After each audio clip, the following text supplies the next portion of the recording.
Welcome to Roscoe Squeeze Off, the podcast. It's your boy Roscoe Squeeze Off of Show on the Go, of course. And you know, when I do my Roscoe Squeeze Off podcast, it's just strictly about sports. So, I want to talk about this Mike Tyson, Roy Jones Jr. Exhibition fight. And the attention it's getting. And you got two guys that's over, I think Mike is like 53 or 54. Roy is like 51, 52 area. And it's drawing attention. And I understand we're in the middle of a pandemic. But I think that also says something about the state of boxing, man.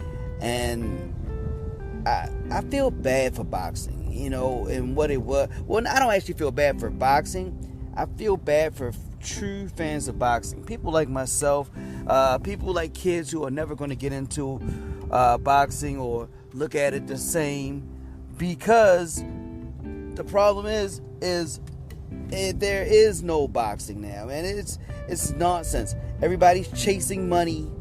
Nobody chases glory. And you might say, well, the money's what it's about.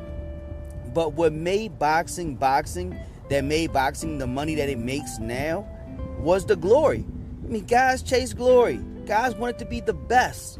Guys wanted to be revered as the best. If you said you could whoop me, I wanted to see you. And those days are gone. Those days are truly gone. Now, I put a show out,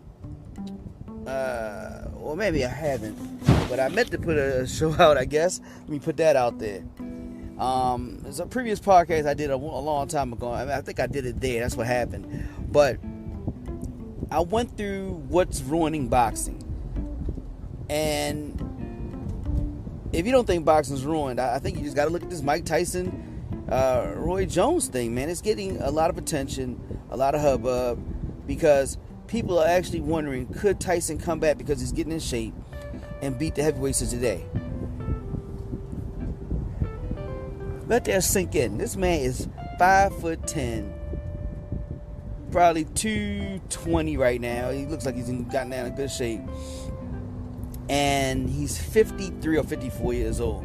And people are wondering if he could hang with the heavyweight champs of the day, who are between 6'6", I think Anthony Joshua, and 6'9" with Tyson Fury. And these guys weigh 250 plus. Like, listen, maybe in his prime he had a chance. It's still debatable. I mean, the map to beating Tyson has been out there for years. You know, a stiff jab, a stiff long jab. It's hard for him to get through, even with his speed and everything. You don't let him use his legs and his punches, because that's what makes his punches devastating. So you lean on him, you push him backwards, you use the jab to do it. If you get too close, you hold him. I mean, it's pretty much that simple. And you know, and it's hard for him to win. Even in his, I believe in his prime, he would have beaten Buster Douglas that night. But Buster Douglas showed the game plan, and people who were better fighters could execute it better. He would not have beaten Lennox Lewis. He would not have beaten Evander Holyfield. I don't believe he would have beaten Riddick Bowe. I believe those, just the height, the length, the arm length, and then the ability to wait on him. And granted, perfect example was Evander Holyfield was not even, was so much taller than him, and did not have like an amazing weight advantage over him, but he could still implement that plan, because the key is to keep Tyson going backwards. His punching power decreases significantly when he can't lunge with his legs, when he can't get his legs into his punch. Kind of like what Tyson Fury did to Deontay Wilder in that second fight. Just kept making him go backwards. He couldn't get to lunge into his punch. So it doesn't have the same effect. And he doesn't have the skills to beat you a different kind of way. And then also another factor is when you don't have that fear factor. I mean, honestly, come on, a lot of those guys were, Michael Spinks and those guys were shaking in their boots when they fought Tyson. A lot of guys were shaking in their boots when they fought Deontay Wilder. When you don't have any fear, you can implement a perfect, not even perfect, but a good game plan. Those guys struggle, because those guys don't have skills to really beat you 12 rounds if they can't dominate you with power. So here's the problem with let me get to the problem with boxing, because I wasn't even going to get into all of this, but I think I gotta let this be known. Boxing is ruined for a number of reasons. My main reason here, I don't even know how many I have. I'm just going to count them off. So number one would be too many weight classes. Too many weight classes. I mean, you start off with like I'm just going to make up numbers. I'm going to make up numbers. 120, 126, 130, 135, 140, 147, 154, 160, 168, 175. Like, come on. It should be, honestly, every 20 pounds. You fashion your body according to the weight class. 100, 120, 140, 160, 180, 200, and that's it. That's it. That way you have excellent competition. And then also, number two, too many belts. We got what's all these sanctioning bodies? NABF, WBC, WBA, IBF, NABC. I mean, it's like 10 sanctioning bodies. There's no need for that. There should be one, honestly. If you want to do 3, I mean, it's going to be hard to get it down. I say they start something hell with the sanctioning bodies. Stop paying them sanctioning bodies. Do something like what UFC does. Make a boxing federation or boxing league or whatever it is. There's one title per weight class. 5 weight classes. 100, 120, 140, 160, 180, 200. Actually, that's 6 weight classes. But either way, 200 and above. Or if you want, yeah, exactly, 200 and above. And that's it. That is it. And then make it where so you have one belt per. So it's not like, all right, whenever you watch a fight now, everybody coming to the ring has a belt. Hell with that. The reason fights aren't being made is because you can pick and choose. If it was one belt and you want to be the champ, you'd have no choice but to go for the belt. That would make great competition. And they're saying, all right, so it's perfect. I'm just going to do a breakdown between 140 and 160. So as of right now, it speaks. It's 140, 147, 154, 160. You got 4 weight classes. Turn that into 2. If you 154, you fight at 160. You can pick up more weight. A lot of times they lose weight to get to that point anyway. Build your body accordingly. If you 147, you make your choice. Do you want to get up in weight, or do you want to lose all the way down to 140? Do what you got to do. That way, you have the ultimate competition. This every couple pound thing, man. It's just, it's just ridiculous. These every few pounds. So what happens is you have a guy that a perfect example for a few years there. You got Lomachenko at 135. You got Tank Davis at 130. I mean, he moved up now, but you got a 5-pound difference. You got two good fighters. Well, one great fighter, one up and coming, looks to be great as in Tank. I believe Tank couldn't be great. Tiafome, these guys. Yeah, people that won't fight. Santa Cruz. These guys are literally 5 pounds away from each other, and they're not fighting each other.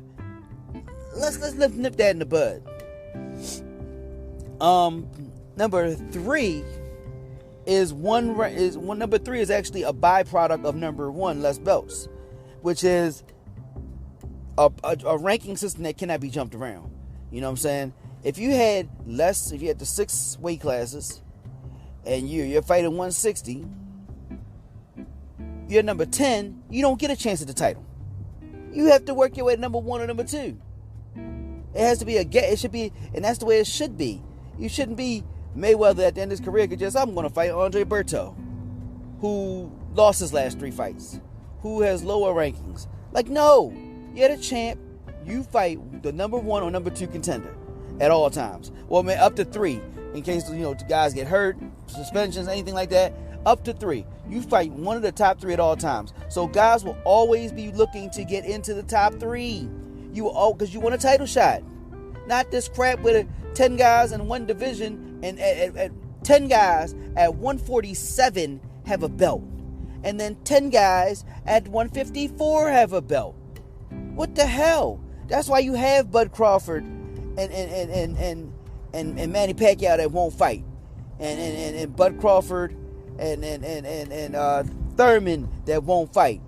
And just all these guys. The reason, and you're saying it's promoters, but the promoters could not deny the fights if it was on title, because everybody would want the title fighter. The fact that you can have every promoter can have a guy with a belt in the same weight class, they don't have to fight. That's the problem. That is the problem. These guys don't even have to fight. And that's what's ruining, that's ruins the sport. That is watered down the sport. The true champions don't. Just imagine that Muhammad Ali didn't have to fight George Foreman to get the title back, and Joe Frazier and Ali didn't have to fight, and Ken Norton and Ali didn't have to fight because they all had their own belts. You see what I'm saying? What if Sugar Ray didn't have to fight Marvin Hagler to get that middleweight title? What if Sugar Ray didn't have to fight Thomas Hearns? Both guys just be undefeated for 10 years and never fight each other. That the whole sport is different then. You see what I'm saying? The historical fighters that we know and love would not be. And that's what's ruining the sport. We can't get a good champ. A lot of the great athletes don't box anymore because they rather play another sport and make more money without risk of harm. But if you don't have the best fighting the best, it ruins the sport. When people pick and choose, when you have Mayweather fighting Madonnas, and you can say, well, he had a tough fight the first time, he played it around and got a second fight out of it. Yeah, I feel like he played everybody. When you have that kind of nonsense happening, that's why we look forward to a Tyson and a Roy Jones, when these two guys are over the silver mark. These guys are taking Centrum Silver or Geritol. These guys are taking old folks medicine, but yet people want to see them have an exhibition fight because we don't have good fights now. Why is Anthony Joshua not fought Deontay Wilder yet? Before the Tyson Fury thing. You see what I'm saying? And then hopefully they'll fight one day. But excuse my passion here, man. But I love the sport of boxing. I boxed as a child. I love the sport of boxing, and I just hate the fact that we want to see Mike Tyson fight Roy Jones. These guys are way past their prime. Roy Jones was never a true heavyweight. It's a mockery, man. The best should fight the best, and the rules are not set up for the best to fight the best right now. If you haven't heard about Anchor, it's the easiest way to make a podcast. Let me explain. First of all, it's free. The creation tool allows you to record and edit a podcast right from your phone, tablet, computer, what have you. Anchor will distribute the podcast for you so you can be heard on Spotify, Apple Podcasts, Google Podcasts, and many more. You make money right from your podcast with no minimum listenership. It's everything you need to make a podcast in one place. All you have to do is download the Anchor app. Go to anchor.fm to get started. Once again, that's anchor.fm to get started making your own podcast today.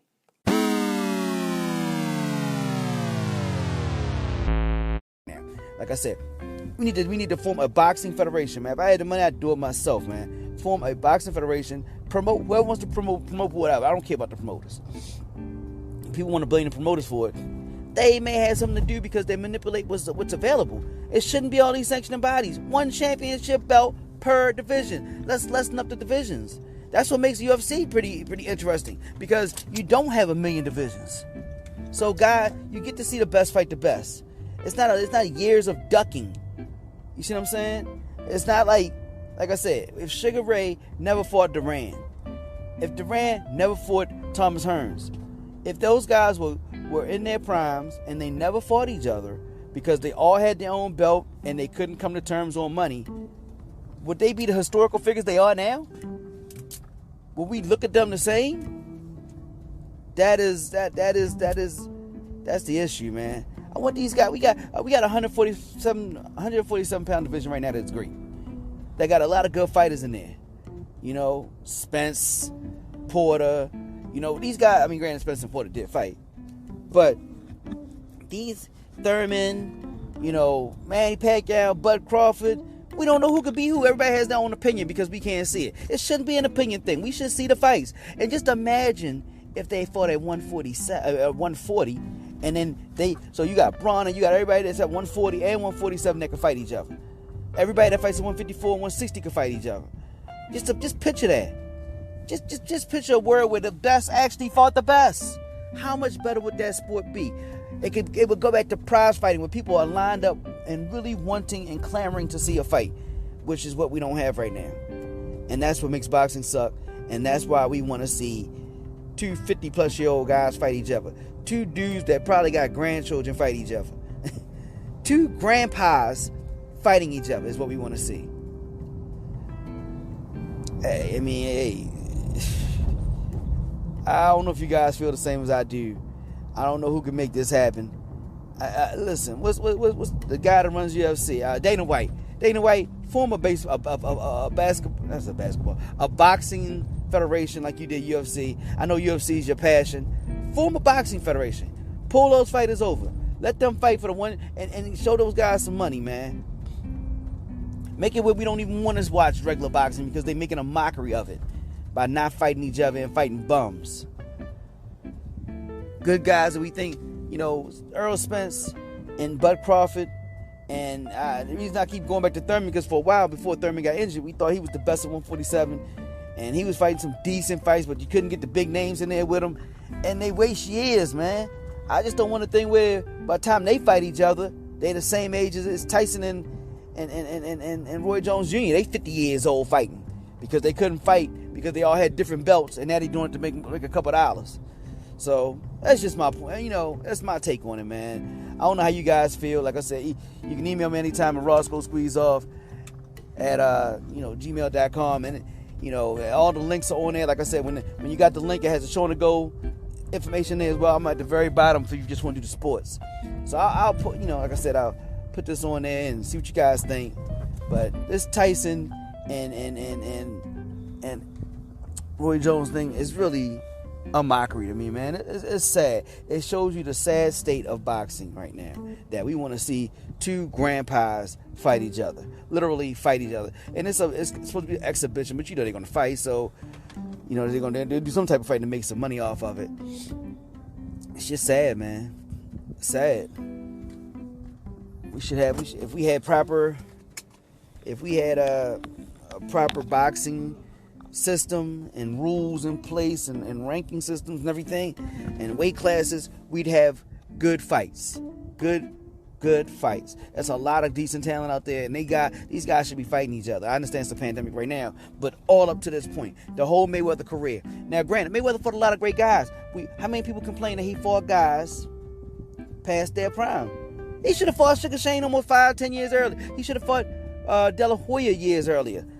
It's a joke, man, how this happens. If it was one belt at one weight class, these guys would have clawed to each other to fight. They would have told their promoters, I need that belt. But they all had a belt, so they don't never have to say that now, because everybody comes to the ring with a belt. People you don't know have belts. People with no names come to the ring, and they got two of their homeboys holding their belts up. You're like, damn, what belts are these? That is the problem. That is the problem, man. I don't know how until you get rid of all these belts, all these weight classes, I just don't see where boxing improves right now. It doesn't improve. Hey, man, in fact, let me pull up the box. Before I get off here, I just want to see the boxing sanctioning bodies. Like, the original ones were, of course, the WBC, IBF, WBO. Now, I think the very first, it has NABA, which is the National Boxing Association. Let me see what else they got here. Let me see if I can pull these up. World Boxing Council, International Boxing Federation, World Boxing Organization. There used to be the ring belts. Let me see. Okay, so these are the major 5 right here. I want to go past this. I want to see because they have more than that now. They have a lot. What is this? IBRO, which is the International Boxing Research Organization. What in the world, man? This is I hope if you love the sport of boxing, this irritates you as much as I do. I don't know what we can do to change this, but they got the British Boxing Board of Control. They got, let's see, of course, they had the European Boxing Union. That was everything's overseas.